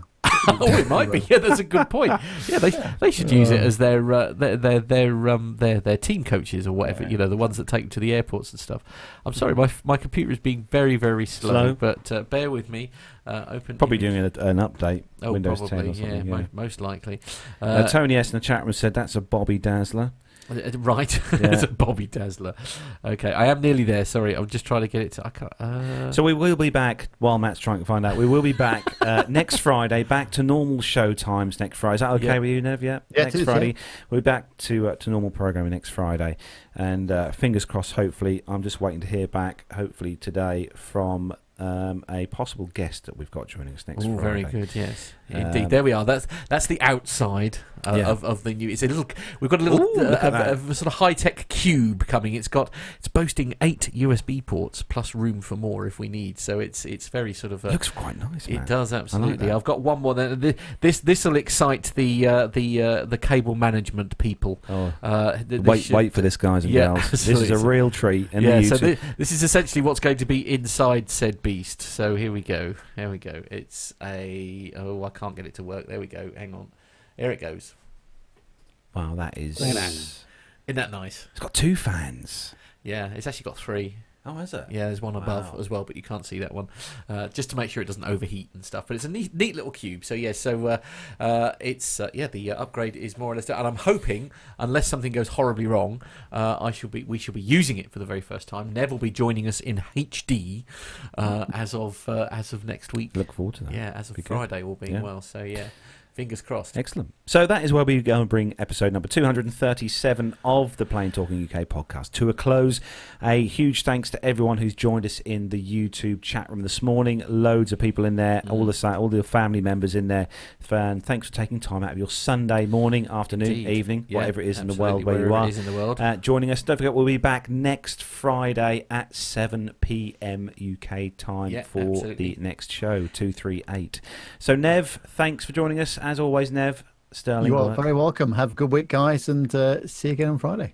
Yeah. Indeed. So from here in the PTUK studio, as Matt brings back the big screen, there we go. We're back. Pressing a lot of buttons. So from here in the PTUK studio, have a great Sunday. Take care. Enjoy your roast dinners and stuff. And everybody say goodbye.